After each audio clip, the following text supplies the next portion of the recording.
Scholar ہیں، ماہر تعلیم ہیں،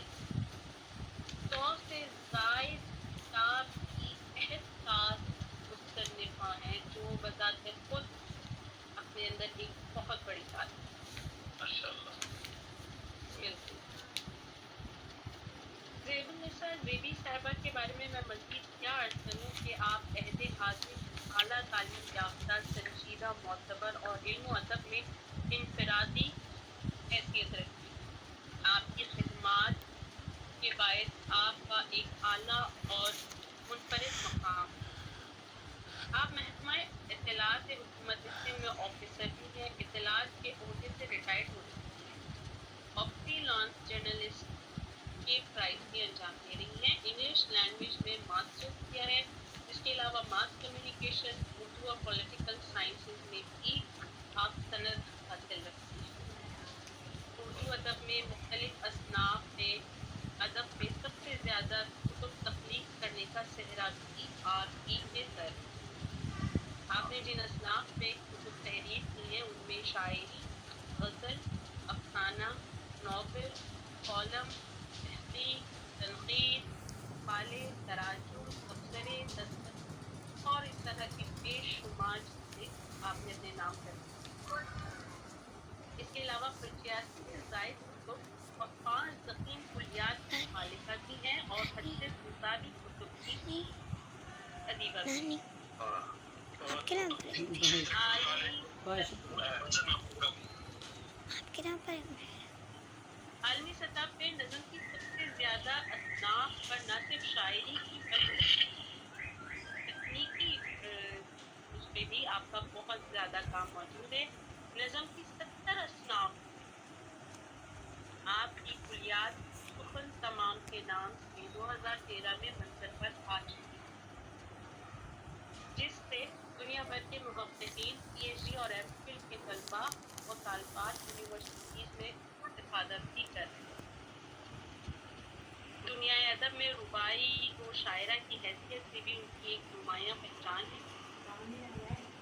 زیب النساء زیبی نے اردو ادب میں ایک شعری صنف سوالنے بھی ایجاد کی ہے۔ انہوں نے تخلص کے نام نشان جس کو بزرگ شعراء روی کہتے تھے اسے ایک ادبی نام دیا، یعنی تخلص کو مخلص کا ادبی نام عطا کیا۔ زیب النساء زیبی صاحبہ کو عالمی سطح پہ تقریباً 1000 ترجمہ لکھنے کا بھی اعزاز حاصل ہے۔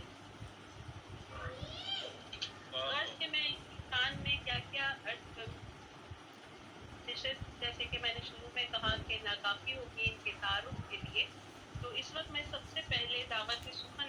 دینا چاہوں گی محترمہ زیب النساء صاحبہ کو۔ اگرچہ آپ کا مقام اس ٹائپ نہیں ہے کہ میں آپ کو پہلے بلاؤں، لیکن کہ آپ کو ایک نشست میں صدارت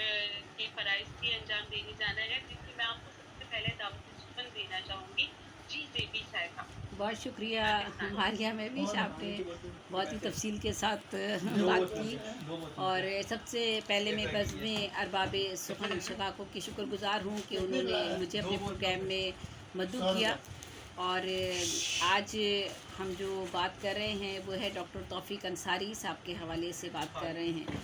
اور گلستان و بوستان سے گل و بو تک،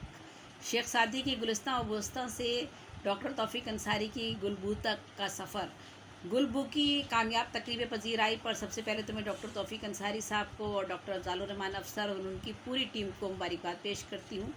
اور آپ نے گل بو میں شیخ سعدی کی جن منتخب حکایات اور فکر کو اردو نظم و نثر میں ترجمہ کر کے فارسی نہ جاننے والوں کے لیے ایک قیمتی تحفہ عطا کیا ہے، اس کے لیے ہم سب اور پوری اردو زبان جو ہے ان کی شکر گزار رہے گی ہمیشہ۔ جس میں آپ نے جن حقائق کا جو ہے ترجمہ اردو میں کیا، ان سے مذہب، تہذیب، اخلاق اور سماج میں بہتری کے رہنما اصولوں کو سمجھیں آپ، انہوں نے یکجا کیا، ایسے حقائق کا انتخاب کیا جن سے ایسے رہنما اصول جو ہے وہ سامنے آ سکیں، جن میں اردو ادب جاننے والے اور جو اردو کے حوالے سے جو لوگ اردو زبان جانتے ہیں وہ ان تک رسائی حاصل کر سکیں جو کہ فارسی نہیں جانتے۔ تقریباً 800 برس بلکہ اس سے بھی کچھ زیادہ قبل اردو جاننے والوں کے لیے ایسی مفید ایسی کوئی کتاب تصنیف و تالیف جو ہے وہ تاریخ ادب کا حصہ نہیں تھی گو کہ تراجم ہوئے ہیں، لیکن جس طرح سے ترجمہ ڈاکٹر توفیق انصاری صاحب نے کیا ہے وہ ایک بڑا اہم کام ہے، اور اس ترجمے کے حوالے سے میں آگے بات کرتی ہوں۔ ان کی شخصیت ڈاکٹر توفیق انصاری صاحب کی کسی بھی تعارف کی محتاج نہیں ہے۔ آپ ایک ممتاز قلم کار ہیں، نقاد ہیں، محقق ہیں، شاعر ہیں، مترجم ہیں، ادیب ہیں، سوانح نگار ہیں، اور عالمی سطح پر آپ کی ایک منفرد پہچان ہے۔ وہ کہ آپ کا تعلق انڈیا سے ہے، لیکن آپ امریکہ میں مقیم ہیں، اور امریکہ جیسے ملک میں رہ کر یا جو بیرون ملک جو لوگ رہائش پذیر ہیں وہاں پر اردو ادب کی خدمت کرنا، اردو کی ترقی اور ترویج کے لیے کام کرنا بہت مشکل ترین مرحلہ ہوتا ہے، لیکن ان سب حالات میں آپ سب لوگ مل کر ایک ٹیم کی طرح وہاں پر کام کر رہے ہیں، اور اردو ادب کی آبیاری کے لیے یہ کام آپ کا وقتاً فوقتاً نہیں بلکہ ایک تواتر کے ساتھ یہ کام جاری و ساری ہے، اور آپ کی یہ خدمات جو ہے وہ اسے کبھی بھی نظر انداز نہیں کیا جا سکے گا۔ گلستہ و گوستہ کا ترجمہ جو آپ نے کیا ہے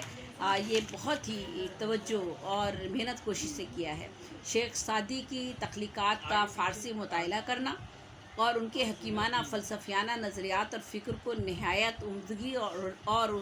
اصل روح یعنی کہنا چاہیے اوریجنلٹی کے ساتھ اصل روح، فکر کی جو اصل روح ہے اسے متاثر کیے بغیر سعدی کی حکایات کو اردو میں فن کمال کے ساتھ منتقل کرنا بہت ہی مشکل کام تھا، جو کہ توفیق انصاری صاحب نے بہت 14-15 سال کی مشقت کے بعد یہ انجام دیا ہے، اور اس مشقت کا اندازہ میں ضرور خود کر سکتی ہوں، کیونکہ جب میری سخن تمام آئی تو میری اس میں 40 سال کی محنت تھی۔ یہ میری سخن تمام جس میں میں نے نظم کی 70 اصناف پر شاعری کی تھی،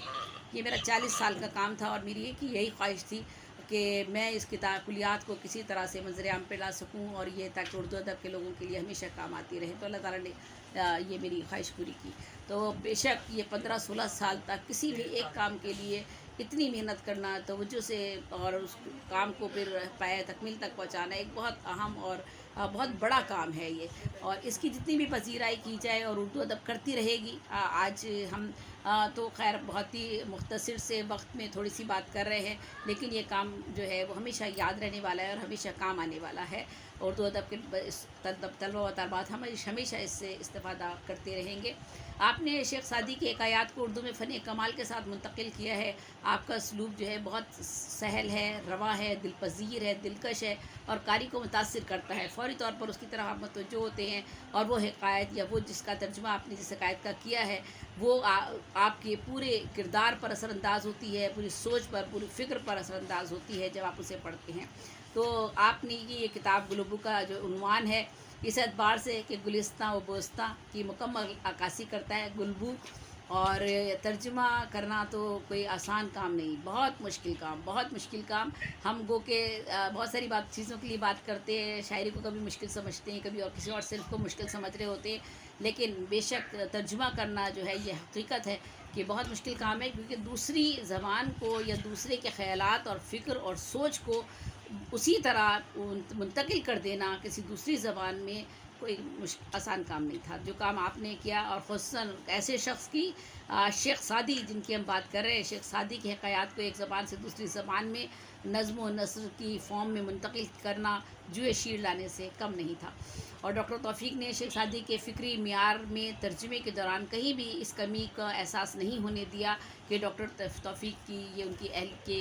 کہیں بھی کسی جگہ ان کے فکر میں کوئی تضاد محسوس ہوا ہو، یا جو حکایت ہم اوریجنل میں دیکھ رہے ہیں، جو اصل دیکھ رہے ہیں، اس کے بعد اس کا ترجمہ دیکھ رہے ہیں، تو ہمیں وہی مفہوم، وہی فکر ہم تک پہنچ رہی ہے جو شیخ سعدی نے بیان کی تھی۔ تو ڈاکٹر توفیق کی اہلیت اور قابلیت کا ایک جو ہے وہ یہ منہ بولتا ثبوت ہے کہ جو انہوں نے ہمارے سامنے ترجمے کی شکل میں ہمارے سامنے پیش کیا ہے، اور نہ صرف حکایات بلکہ شیخ سعدی کی شاعری کا ترجمہ بھی انہوں نے جو کیا ہے اور شاعری میں کیا ہے، وہ تمام اس میں انہوں نے شعری اصول و ضوابط کے قاعدوں کو ملحوظ خاطر رکھتے ہوئے کیا ہے، اور یہ اس بات کی دلیل ہے کہ توفیق انصاری صاحب کی شعری اور عروضی اور فنی معاملات پر بھی پوری طرح انہیں دسترس حاصل ہے، اور یہ کام کوئی ایک عام آدمی نہیں کر سکتا۔ تو اگر شیخ سعدی کی بالکل کوئی ایک آدمی نہیں کر سکتا، اور اگر شیخ سعدی صاحب کی بات کی جائے تو ہم سب کے علم میں ہے کہ شیخ سعدی کا جو مرتبہ اور مقام ہے، فارسی زبان کے معروف شاعر شیخ سعدی شیرازی کے مقام و مرتبے سے تو سبھی واقف ہیں۔ ہم جب اردو ادب کی دنیا میں قدم رکھتے ہیں یا کسی بھی ادبی دنیا میں قدم رکھتے ہیں تو ہم اپنے بڑے اور سینئر لوگوں کو پڑھتے ہیں، اور پڑھنے کے بعد انہی سے علم سیکھتے ہیں۔ آپ کی جو تصنیف ہے شیخ سعدی کی، وہ 3 درجن سے بھی زائد تصنیف، بلکہ اس سے بھی زیادہ ان کا کام ہے، اور عالمی سطح پر ان کو اوج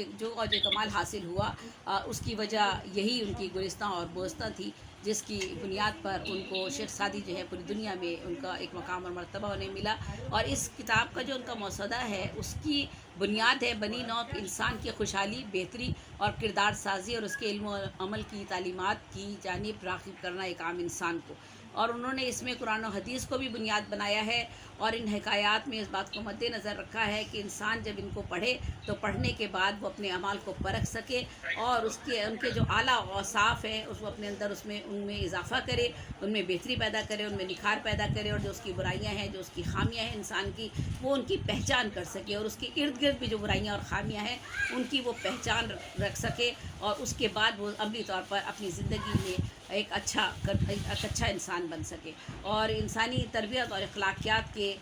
جو اصول ہے، تہذیب و آداب ہے، اور انسانیت سے محبت کا جو کرینہ ہے، وہ ایک عام آدمی سیکھ سکے۔ اردو ادب کے ممتاز منفرد ادیب و شاعر مفکر دانشور ڈاکٹر توفیق انصاری صاحب نے حضرت شیخ سعدی شیرازی کی ہی 2 مشہور زمانہ فارسی تصنیف یعنی گلستان و بوستان کی کتب سے اہم، منتخب اور مثالی حکایات کو نثری اور منظوم تراجم کے ساتھ پیش کر کے ان کے خیالات و افکار کو آسان تر بنا کر بنی نوع انسان کی فلاح کا کام کیا ہے، اور ایک یہ بہت بڑا فریضہ ادا کیا ہے۔ دیکھیے، ہم شاعری کر رہے ہوتے ہیں، اور